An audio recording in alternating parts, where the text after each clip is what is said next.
What's going on, everybody, and welcome back to another video. Today, we're going to be talking about the Winnipeg Jets and their struggles right now. They're facing their biggest test, bar none, that they've faced in the last little while, losing Connor Hellebuyck to 4 to 6 weeks here with minor knee surgery, going to be out at least a month, leaning on Eric Comrie, calling up Thomas Milic.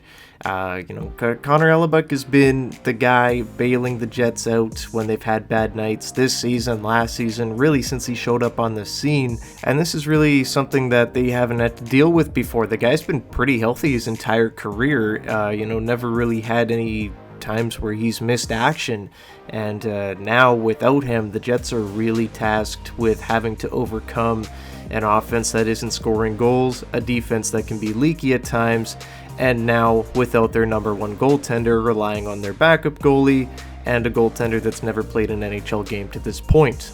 This was the Hart Trophy winner just a season ago, 3-time Vezina Trophy winner, obviously a big piece of this team. And, not to say that Eric Comrie's not a good goaltender, but he is stratospheres away from the talent that Connor Hellebuyck is.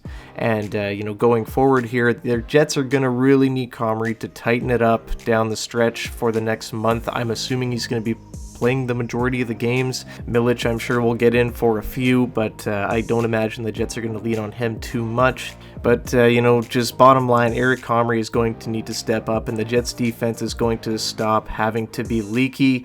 Neil Pionk is out right now with an injury. That's not great news for the Winnipeg Jets. So the Jets lose a top 4 defenseman. However, Elias Salomonsson gets called up to the Jets from the Moose. AHL All-Star last season, big right-hand shot, mean Swedish defenseman. He's going to be partnered with Dylan Sandberg, and I'm really excited to see how that goes. They looked dynamite in preseason. A lot of people thought that, hey, this guy probably should have made the team out of camp. He's going to get his shot to at least make an impression. And, maybe there's a world where he doesn't get sent back down. We'll see. Obviously, he's on a two-way deal. The Jets have some veterans on the right side, like Miller, like Schenn, that are in front of him. But if he shows up on a team that desperately needs a spark, maybe he sticks around for a bit, right? So Elias Salomonsson, opportunity knocks. He's going to have a shot. The Central and the West is very competitive, and, with Colorado looking like they're going to run away with the President's Trophy this year, Dallas being, pretty much the same team as a season ago, really strong team, the Mammoth looking better, Chicago, all these teams in the Central are good. There's really nobody that sucks outside the Blues and Nashville.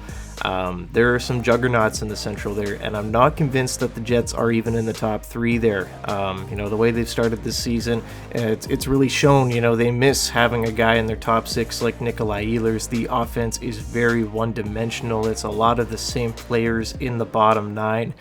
Jets really lack a ton of playmaking ability and speed in their bottom 9, and if the top line isn't running, nobody really is, right?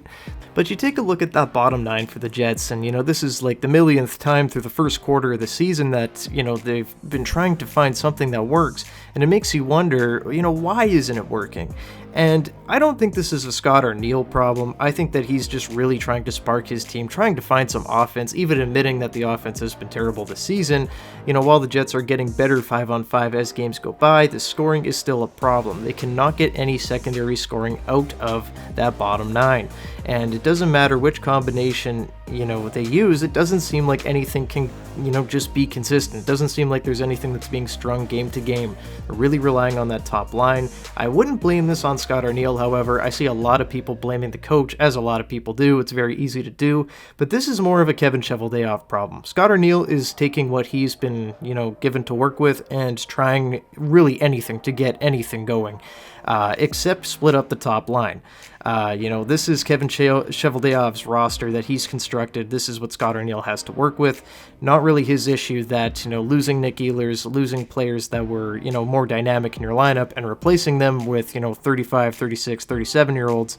It's really not his problem. It's Kevin Cheveldayoff's. It was a poor way to construct your lineup. Jonathan Toews has not worked out the way that we all had hoped it would, but I wouldn't necessarily say that that was a surprise. He's going to be the 4C on Wednesday night against the Washington Capitals. He has not looked fantastic as of late. I'm sure the schedule is having an impact on him, as he has not played a ton of hockey or any hockey in the last 2.5 years. But this isn't necessarily surprising. We knew Taves was going to struggle with this kind of thing, and, here we are today. It's just a lot of inconsistency with the Jets. Dylan DeMello actually touched on that. I really liked him coming out and saying that, saying, we are what our record says we are. I love that. And, at least they're aware. Like, I have no doubt these guys are trying out there. I just think that there's a huge, talent problem here on the Jets. They went out this free agency and they signed players, but they signed players that are, well past their prime. And, just players that are kind of the same. You can say, oh, bring up the kids, let the kids play. Well, they did that, and nobody really separated themselves. Chibrikov coming off of a leg injury, had a little bit of a slow start. I don't think I was, necessarily super impressed with him.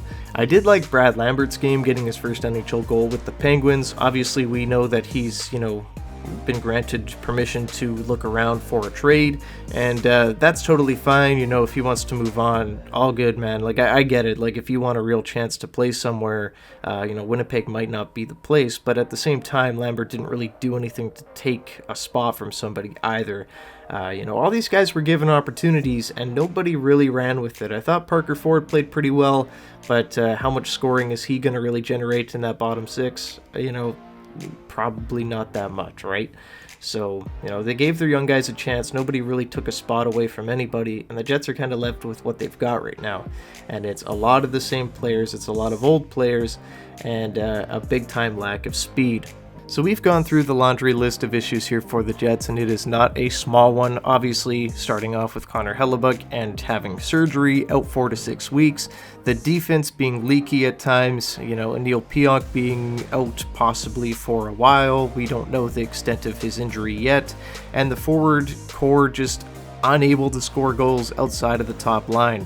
The inability to finish in the bottom 9. What do the Jets do here to try to tread water through the next month and a half without Connor Hellebuyck? I would say just split up the top line and hope for the best, because, Mark Scheifele, Kyle Connor, Gabe Vilardi, they're a fantastic first line, but unfortunately, the rest of your team cannot score.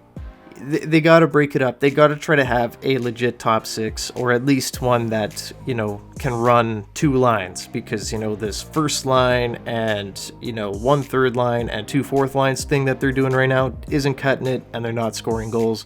I do wonder if, playing Kyle O'Connor with Adam Lowry and Cole Perfetti, if something like that would really get them going. Move Gabe Vilardi with, Adam Lowry and, Niederreiter, if that would kind of go do well. I don't know. Like, any way you want to split it up, do it. I don't know. Just, it's got to change, because this top line is fantastic, but it is just, eons away from, line 2 in terms of scoring and production. The Jets need a boost big time. I don't know what else you can do at this point, except, do that, or, try the kids again in the NHL and hope it goes better than it did last time. But I don't really know at this point if the Jets can do this. This is a big test. They've lost the 2 games without Connor Hellebuyck to this point. Can they overcome this? I'm not so sure. I'm not saying they can't, but this is by far the biggest challenge the Jets have had in a long time, and we'll see if they can overcome it. But what do you guys think about, the Connor Hellebuyck injury and the Jets' chances of, getting back on track here? A pretty inconsistent start to the year. I want to hear all your thoughts down below in the comments. Leave a like and subscribe to the channel if you haven't already, and I'll see you guys in the next one. Go Jets, go. Bye-bye.